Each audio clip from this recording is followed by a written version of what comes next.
Okay. So, programming fundamentals. Does anybody know who this is a picture of? Ada Lovelace. It is, yes. Do you know who Ada Lovelace is? Let's look together. So, Ada Lovelace, alive a very long time ago. It's all relative though, isn't it? And she was the daughter of Lord Byron. Lord Byron is a literary giant, poet, and Annabella Milbank.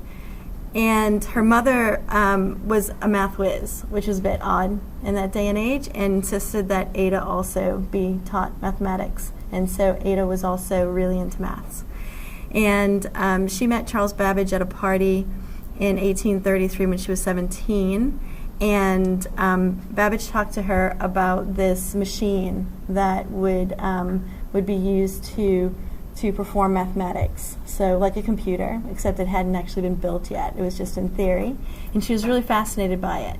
And she spent a lot of time looking at it and thinking about it and writing about it. She did get married and have children too, so there was that stuff in between, and those had to be her primary duties given the day and time for that period of time. But she did go back to maths and the study of this machine.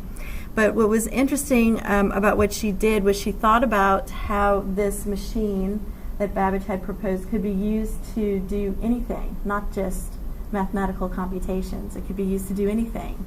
And she wrote some stuff about the way that it could do that, basically writing some procedural programming, basically is what she did.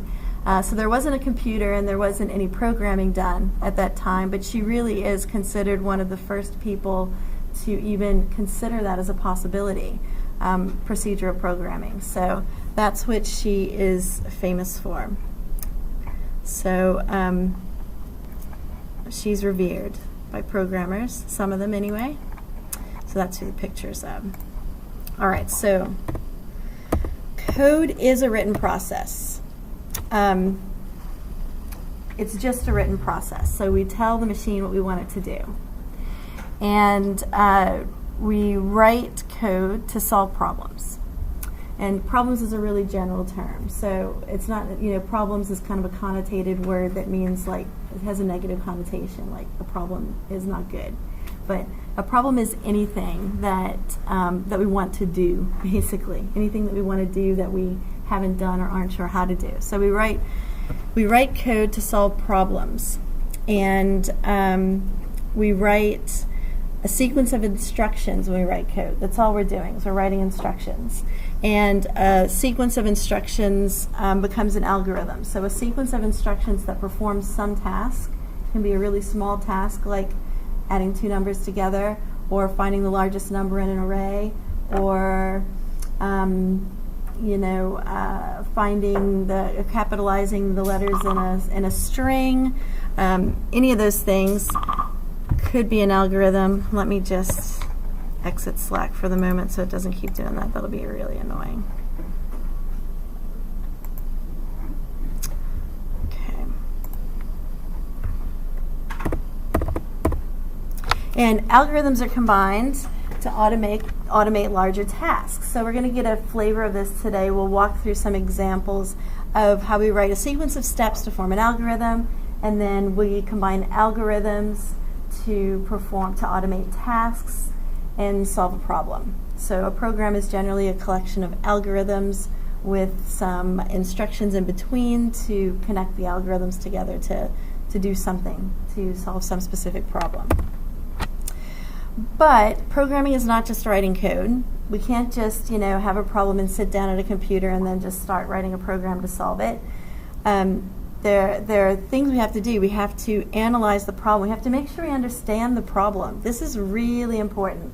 And if you skip this step, then you might build something, but it probably won't solve the problem you were trying to solve. And it probably won't do what you wanted it to do. It might do something cool, but it won't be what you set out to do. So you have to understand the problem that you're trying to solve. You have to take some time to really define the problem and make sure you're really clear about what you're trying to do. And then you have to understand the people who you're solving the problem for. and understand what their needs are and why is this a problem for them, so that you make sure that you're actually solving their problem and not some other problem or your assumptions about that problem. So you have to do some talking at the start. You have to, even if you're building something on your own, you have to talk to the person or the people that you're building it for, so you make sure you understand what it is that they need. Then once you feel like you have a really good understanding of the problem and a really good understanding of the people who are going to benefit from you solving this problem, then you spend some time thinking about the design of a solution. So with any problem and any solution, there are countless ways to solve it, just countless, as many as there are programmers and days. Because even myself, I might look at a problem one day and approach it with one kind of solution. I might look at it another day and a completely different solution will occur to me. Sometimes I'm in the middle of writing a program, writing a solution to a problem, and in the middle I'm like, it'd actually be better if we did it this other way. So there's so many different ways to solve a problem, and if you just jump in without giving it some thought first, very likely you won't pick the most efficient or elegant way to solve the problem. You probably will, pick some way to solve the problem that has limitations that you haven't considered. And then you'll do all this work to work on the solution. You'll get to a point and you realize, actually, this isn't going to work because I didn't think about this circumstance, and I didn't think about this case, and I didn't think about this requirement. So you really want to take some time to thoughtfully design, plan your solution. And that, in my opinion, this step of analyzing, understanding, and designing should take about 30% of the overall time to develop a solution, at least, So some people spend like 5% of the time, and then they just start hacking away. And then what happens is they have to revisit these steps after they've already started, and then you just waste a lot of time and waste a lot of work. So, and then you get really attached to your code. That's another thing. So you start writing code, you get, 100, 1,000, 2,000, 5,000 lines in. Can you relate, Isaac? You get really into it, and then you realize this is not the smartest way to do this. But then you're like attached. You don't want to throw it away. It's like your baby. And you're like, oh no, I'll make it work. You're still pretty. And so then you end up wasting a bunch more time and getting really frustrated, and it becomes a less joyful experience. So it really is worth taking the time up front to do these 3 steps. It's super important, okay? And what you'll see in the assessments that we do in this course is we try to support you, encourage you to take the time on these steps, because you'll be assessed on it.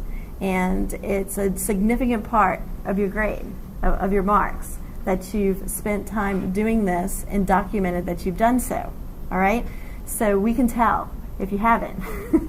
And look, it's not any blame, shame, or guilt. It's because we want you to be good developers. We want you to be good programmers and problem solvers. And this is a really important step in programming and problem solving. So once you get through that, you feel you're never going to get complete with a design. Okay? You can go overboard. You can get really meticulous about it and never actually start writing anything. And there will be some problems or some issues or circumstances or considerations for your solution that just won't come up until you start writing code. Okay, and that's just how it is, and that's okay. But the point is that you do as much of this up front as you can to a reasonable extent before you start writing any code. Then you start writing code. So that's the building part. And this, we'll talk about different ways to manage a computer programming project. And the one way we'll talk about is waterfall. It's where you do these steps in order and you don't iteate back up to the top. You just, you spend time on analysis and understanding and design. And I thought I killed you, Slack. What are you doing? Hang on a second. I think I have to do it this way. Nope, that wasn't the right way either. Okay, that should have really killed it. But what we're going to focus on in this course is an agile project management approach. And in the agile approach, you do these steps, but for small bits. So the first thing that you do is you consider your problem as a whole, you analyze it, you understand your problem as a whole, you do a very high level design of the solution, and then in that high level design you break your problem apart into small pieces, and the size of these pieces should be things that we can get done in a week or two, and sometimes it's even a smaller period of time. It depends on the project and the team, but generally a pretty small period of time, okay? And then you take some time in that 2-week period or 1-week period and you run through all of these steps. So then you analyze just the small piece and you make sure you really understand the small piece that we're doing. You design at a lower level, what are we going to do for this small piece of the solution, and then you build it. And then you test that small piece. And you make sure that it works the way that you said it was going to work, that you all agreed it was going to work. And then if you've got a bigger piece that's already started, you plug this into the bigger piece and make sure it all works together, and you show it to the people that you're doing this for, your client, the stakeholders, and then they look at it and usually they say, that's not exactly what we wanted, or they say, oh yeah, that's what we wanted, but actually now that I look at it, it'd be really cool if it did this instead. And then you might do some redesigning and reanalyzing the problem and re-understanding and then maybe refactoring what you've built. So it's an iterative process in the way things are generally done today in programming teams. It's an iterative process. So we go through these steps over and over with smaller pieces of the solution.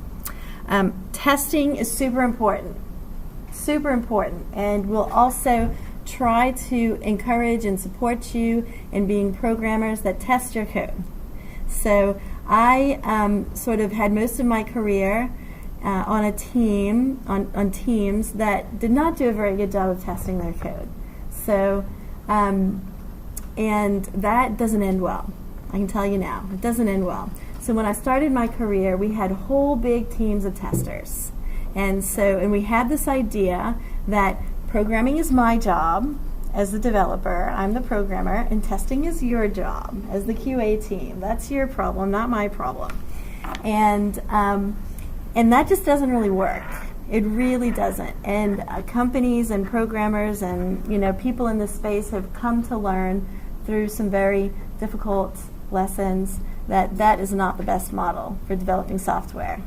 So it's much more common now to have expectations that as a developer you write testable code, number one, that you use test-driven development practices, and we'll talk more about that in a few weeks or so. That basically you think about testing from the very start. You think about how am I going to test this code, and even write automated test cases for your code before you write your code. And then you write your code to those test cases to make sure that the code you're writing does what you expect it to do from the very start. And so knowing how to write automated tests, which also is code, by the way, that's also code. So knowing how to write tests along with the code that you're writing to solve the problem is super important in development today. I don't think you're going to find a job that you go into where that's not an expectation, that they don't expect you to write tests when you write your code. So we'll learn how to do that in this course as well, okay? And I'll keep it a priority. It will also be reflected in the assessments that you do, the project assessments. Testing will be something that you're marked on, and we'll expect you to know how to do that and to take that on. And I promise you, if you go apply for jobs and you can show that you understand the importance of testing and how to write automated tests, then that puts you ahead of other people who are applying. Okay? And then deployment. Now we're going to teach you when you do assessments to deploy. Now we won't have to deploy anything until we get to the portfolio. The portfolio is the first thing you'll deploy. Then we'll do a Rails assessment and you'll deploy that. And then we'll do a JavaScript assessment with the MERN stack, and you'll deploy that. And we will, I will tell you that you should deploy on day one. because everything that you build, you should test that it deploys after you build it. So you build a little piece, you make sure it deploys. Then you build a little piece and you make sure it deploys. And because if not, you build this nice big thing, this beautiful baby. Look at my baby, it's so pretty, look at it. And then you try to deploy it and it doesn't deploy. And you're like, bad baby. But then, you've invested all this time in this baby, your project, and it doesn't deploy. And sometimes you have to make some massive changes that are really painful to make when the baby's already all grown. So we'll try to instill in you the practice of making deployment something you think about early on too. So all of these things are involved in writing code. It's not just writing a program. That's not all that's involved. Because you can write the most beautiful program in the world, but if it doesn't solve the problem that you set out to solve, who cares? And if it isn't tested so it doesn't work reliably, nobody's going to use it. And if you can't deploy it, well, it's just going to be your baby that you get to love and cuddle at home, but nobody else gets to see it. So all of these things are important, and we have to make all of them a focus. So it involves all these activities. That's what I just talked about. Okay. So this is just a bit of a funny slide, but this is the hierarchy of needs. Yes, Jai. Yes, thank you, Jai. Absolutely. I'm sorry that I did not do that. Let's take care of that now. Thank you for reminding me. Let me change this. More. Link.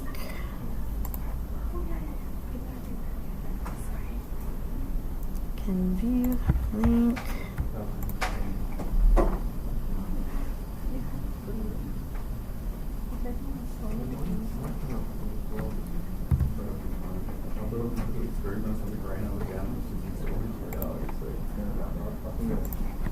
All right, so I'll put it in lessons.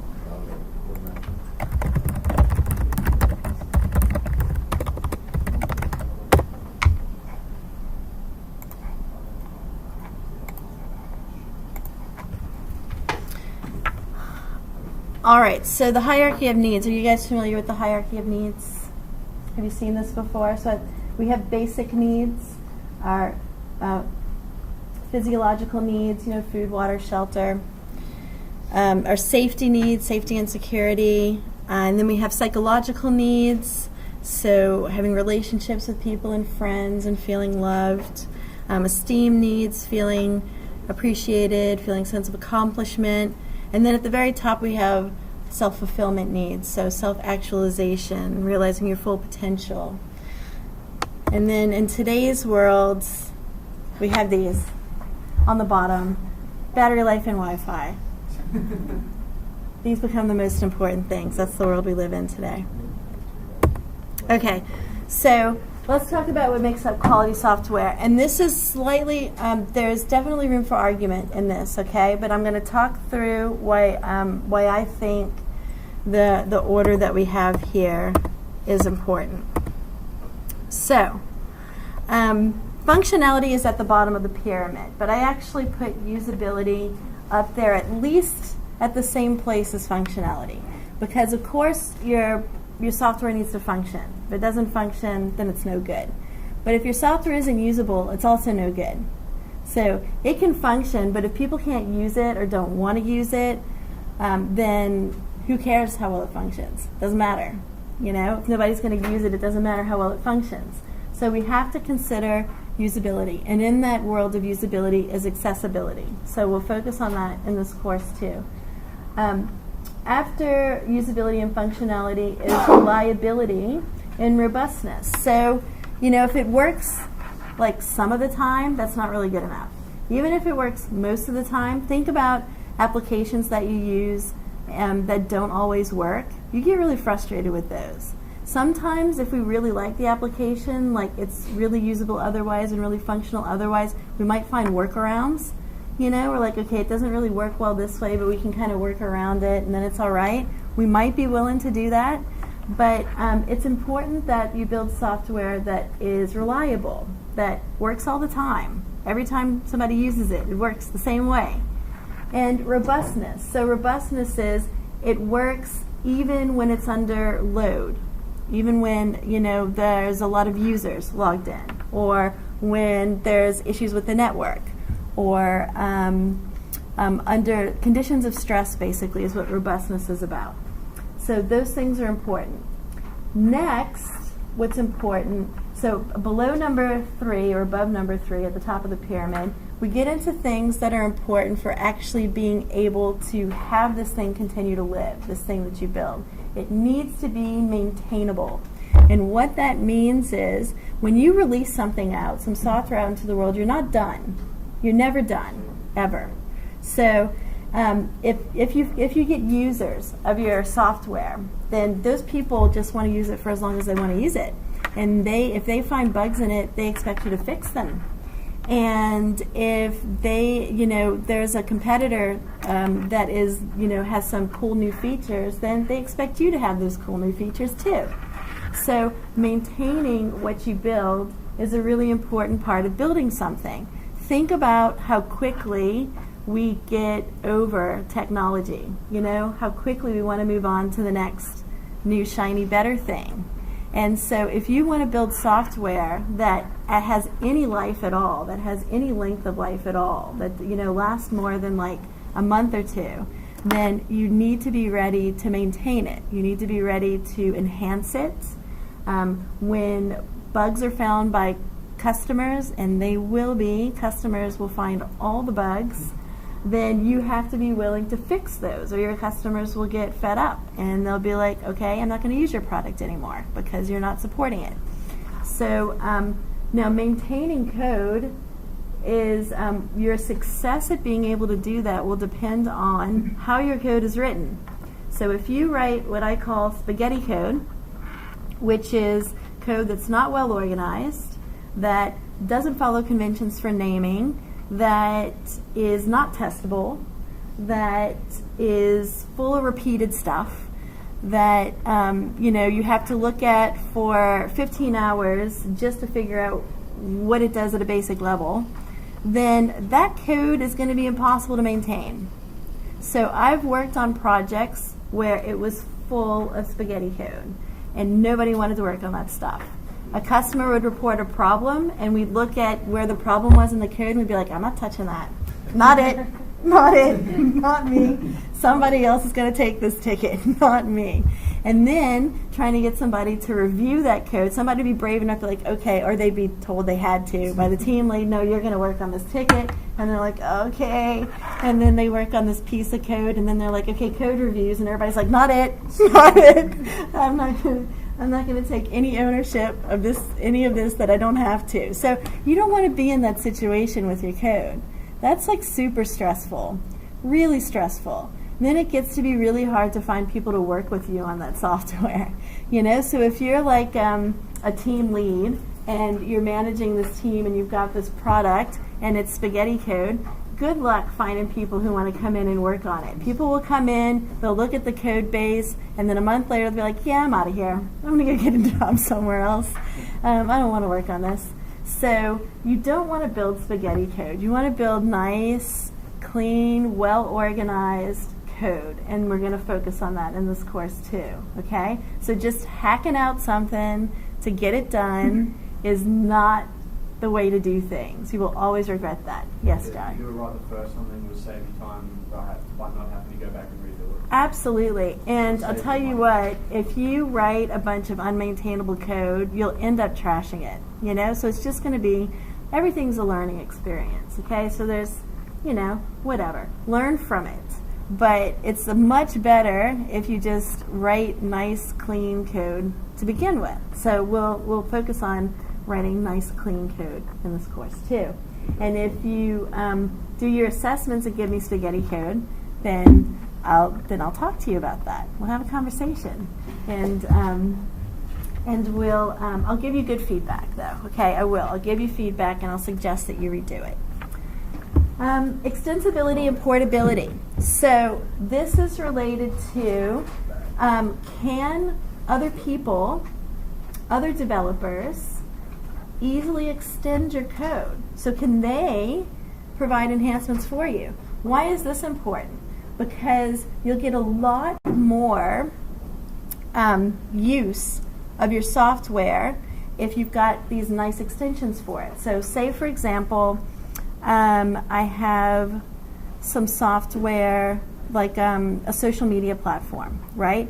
If it can integrate with Spotify and with all the other social media platforms and can do all of these extra things that involve connecting with other software, then more people are going to want to use it, right? But you can't write all those extensions yourself. You want your software product to be so appealing that Spotify is like, we need to write an extension for this thing because it's really cool and we want people using this thing to also use Spotify.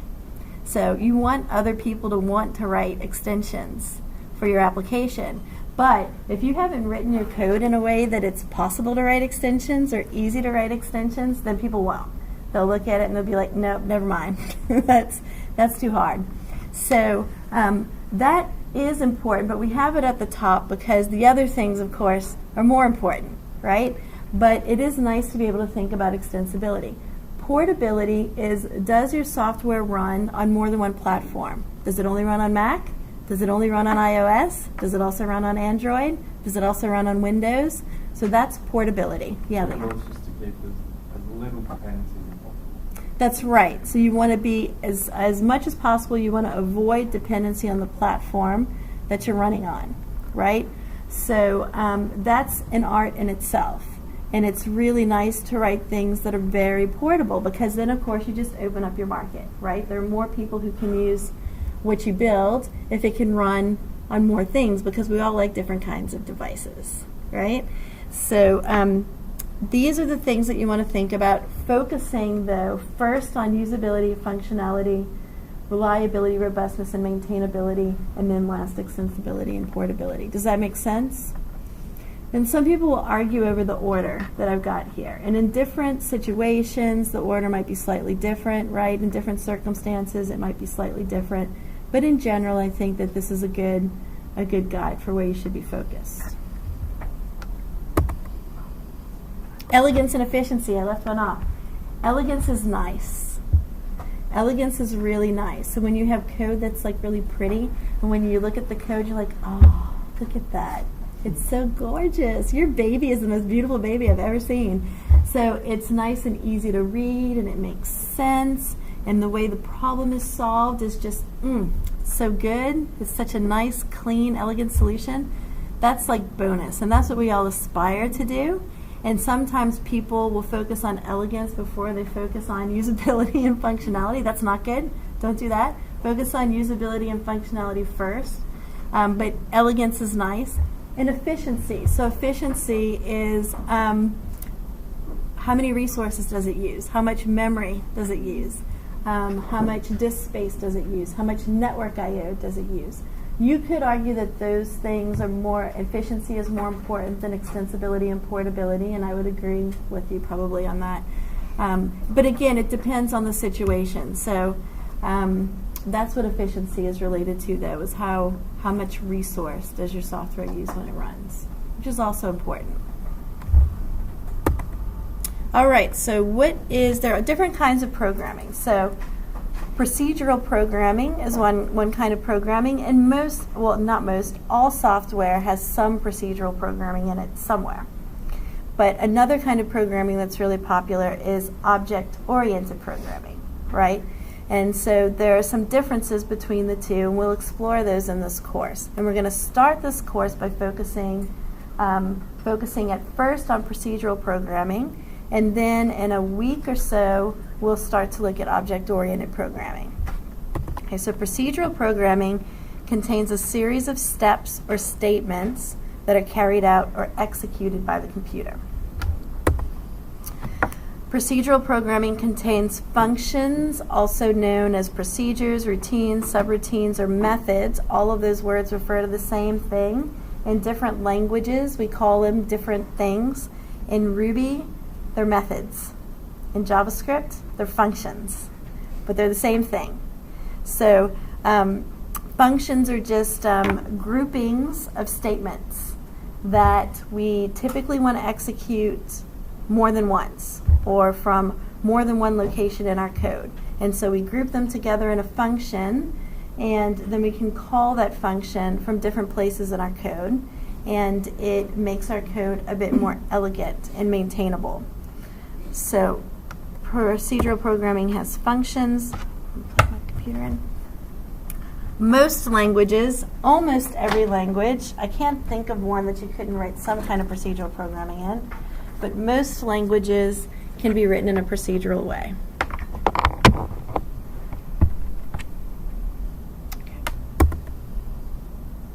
There are languages that were designed to be used procedurally specifically, like C and these really ancient languages that probably nobody's heard of, COBOL, Fortran, and BASIC. Those were written to be procedural. Other languages are either written to be object-oriented or they're written in a sort of, they're intended to kind of be used in either one of those ways. Okay, so now we're going to make a sandwich. So this is going to be our task. What I want you to do individually first, and we'll take about 10 minutes to do this, is to write a procedure to make a peanut butter sandwich. So let me explain first, and then I'll tell you the rules of doing this. So you have bread. It looks like this. It looks like this, bread. And then you have peanut butter. It looks like this. And then you have a knife. Looks like this. Okay? This is what you have to work with. So you're going to write a procedure to make a peanut butter sandwich. And this procedure is intended for a computer or a robot to execute. Yes? So it's going to be CS50? It's pretty common. This is a pretty common little exercise here to try to demonstrate the point of procedural programming. So every word will be taken literally. And the so if instructions are too complex, it won't be understood. Okay, do not compute. It does not compute. Can't do it. And here's the thing: is you can only use a vocabulary of 50 words. It doesn't mean your whole procedure has to be 50 words or less. It means that you can only use 50 unique words, a vocabulary of 50 words. Is that clear for everybody? 50 words. So as you're writing your procedure, like write the words you're using off to the side maybe, and you can only use 50 words. So if you start using more than 50 words, you've got to rewrite your procedure so that you're only using those 50 words. Because in a programming language, we generally have less than 50 reserved words. We can use variable names, and we can use as many of those as we want, but we only have generally less than 50 reserved words to tell a computer how to do something. Does everybody understand the instructions? Any questions? What's the starting point? That's a good question. So what's the start? So we'll say that this is the starting point right here. Here's the starting point. Right here. Okay, so this is where we start. This is your given. This is already done. The bread's on the table, peanut butter's on the table, in a jar, the knife is on the table. Okay, so that's the starting point. Any other questions? Yeah? How do we write this? Just like on a doc? Whatever you want to do. Sheet of paper on your computer, a notepad, or whatever you feel like doing. Okay? So it'll take about 10 minutes, and then I'll ask for a volunteer.